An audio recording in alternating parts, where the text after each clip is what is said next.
Welcome to Random Forests for machine learning. This is going to be a fun type of thing to do because it combines a whole bunch of ideas that we've already seen, puts them together in an interesting way. And this will be further exaggerated when we go to the next video on XGBoost. So let's get started here.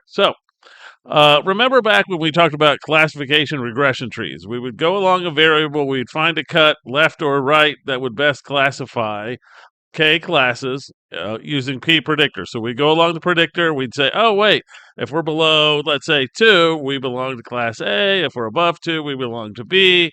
And this is great, except that you can overfit them because you can keep cutting on the same predictor again and again and again to sort of refine it, especially if you have a large number of classes. And so it's like, okay, well, I go to 2 and below is A, then it says 2 and above is B, but then it says no, 2 to 2.5 is B, and then it says 2.5 to 2.75 is C, and so on. And it can really get to a point that it becomes difficult to overcome this overfitting. So, one approach to this, and an approach to also take into account some of the uncertainty associated with these trees, is what's called bootstrap aggregating. So, we're going to do bootstrap like we did in the last one. We're going to sample with replacement of the data, and then we're going to run trees on it. So, we're going to get a bunch of different trees. Okay.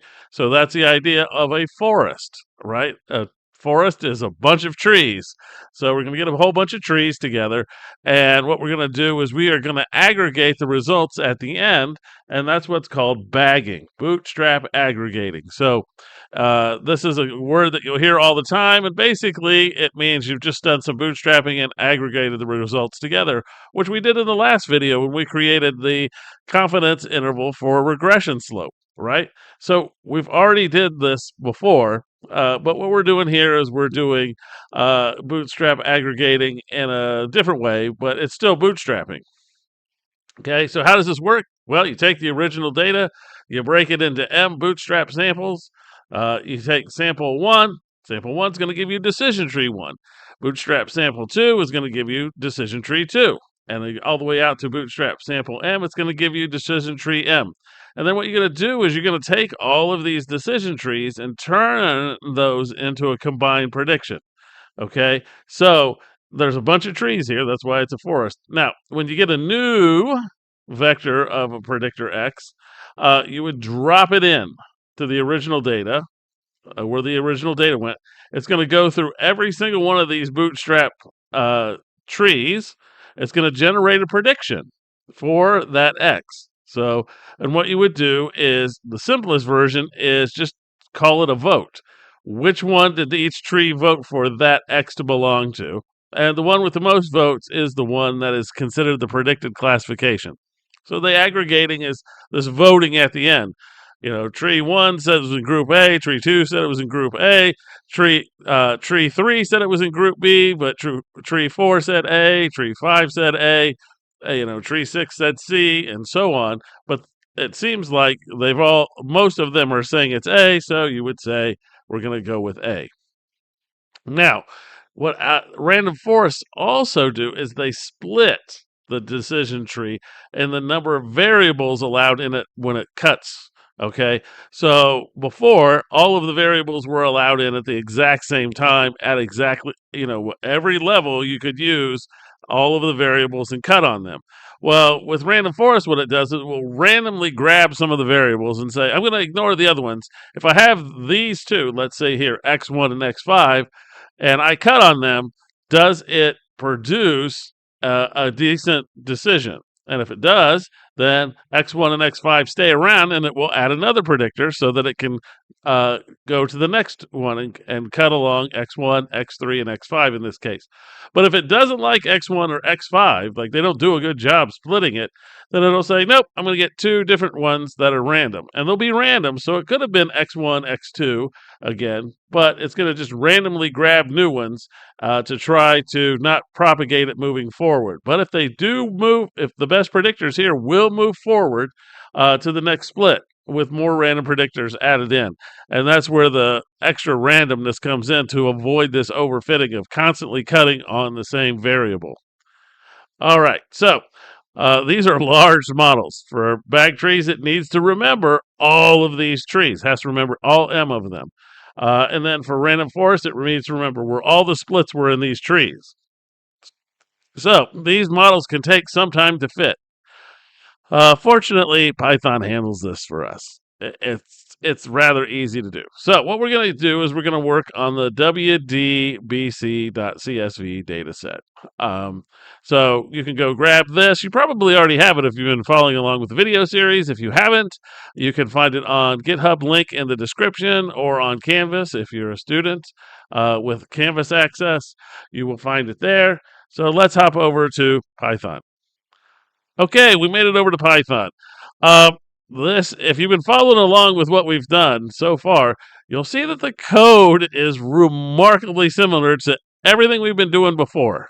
Okay, it's just a little tweak here, a little tweak there, and that's one of the goals that I hope you walk away with at the end of the semester. Is like this is all kind of the same thing. You just have to know which functions to use, and the rest sort of happens, and know how to answer your question from it. So here we have our libraries. We're going to read in our libraries. We got to make sure we're in the right directory, which I am not. So I'm going to jump to the right directory here, because otherwise I will not find my data set. Okay, so make sure you're in the right directory so that you can read in the right data set. Let me zoom the text back in. All right, so let's give this a go. Run and read in the data. Make sure all that works. All the libraries load in, the data loads in. We've already played with this data before, so I'm not going to go look at it. I'm going to arrange the data into features. That's my response and my predictors. So X is my predictors, Y is my response. I'm going to run this so it breaks it up. Here, I'm just going to do the training and splitting like we did before a long time ago. We're not going to do 10-fold cross-validation or 5-fold cross-validation with this. We're just going to break it at 70%. Here, I picked random state 12. I don't know why. But I changed it up. And here, we want to stratify it to make sure it's balanced. We get the same amount along the diagnosis in our test sets and as our training sets. Proportionally, they should be the same. So I'm going to do this. This will break it up. We've already seen this. So this is easy to do. All right. Now, here's where the key is. Up here, from sklearn, Sci-kit learn, the ensemble group of functions, there's random forest classifier. And this will do pretty much everything we need it to do. So N estimators is how many trees you want it to make. How many trees do you want in your forest? And what random state do you want to start in? So if you want to come back and reproduce the results, you will get the same results back. So I'm going to run this, and it's going to set it up for me. It's not actually fitting it yet. It's just setting it up for me. Okay. Now this will fit it on the training set because I have X train here in here. And I have Y train in here. This is going to train it on the training set. And then we're going to predict it on the X test set. So let's do that. And notice it really didn't take any time to do this because this is rather small. We can look at the confusion matrix, see how well did it do. And let's see here. Oh, wow, this did much better than a lot of our other ones. Notice we have 103 and 59 on the diagonal, and our off diagonals are very small. Okay, if you go back and look at the other methods we've looked at, which will actually be one of your homeworks, if you're in the class, is go back and look at all these other methods and see which one performs the best. Now, what's cool about these random forests is you can get a picture of the trees. Okay, we have 100 trees here. I can use this tree plot underscore tree rf1.estimators, and then this one's going to give me the third tree because remember Python starts at 0. Okay, so this will give me the third tree, and I have it filled means it's going to fill in the background. And if you do this, you will get a little picture. I'm going to yell at you. with a whole bunch of stuff. And there you go. There's a picture of your tree for tree number 3. And it shows, if you can zoom in on it, I'll let you do that on your own when you run it. But you can see, okay, it broke here and here, and then it broke here and here and here, and then it stops it here. But this one kept going because it kept adding on and kept until it was good. But notice it stopped, and this one stopped, and so on, and it keeps going down. And these blues are where they stopped, and the orange is where they keep going until it just stopped altogether.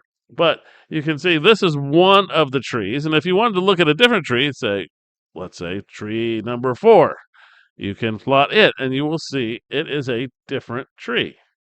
Looks different. Okay. So this is pretty cool, I think, that you can go and look at these and see what the trees look like. And that's why it's called a random forest, is you have a whole bunch of trees. Okay. And that's rather exciting. Except that these pictures are way too small to look at. You can see along here where the cuts are. It has the information in it, but we'll worry about that later. All right, so we now know how to use regression trees or random forests to do classification. It's not that hard uh, because we have Python and we have Sci-kit Learn, where everything's already being packaged together for us. We just have to know what to look for. All right, so next time, we're going to talk about boosting. This one talked about bagging. The next one, we'll talk about boosting and XGBoost, which is an extremely popular machine learning technique. When people talk about machine learning, a lot of times they get enamored with XGBoost, and it works pretty well. We're going to use it on the same data set, I think, and we will see how well it works on our data. But we'll do that in the next video, and I will see you there.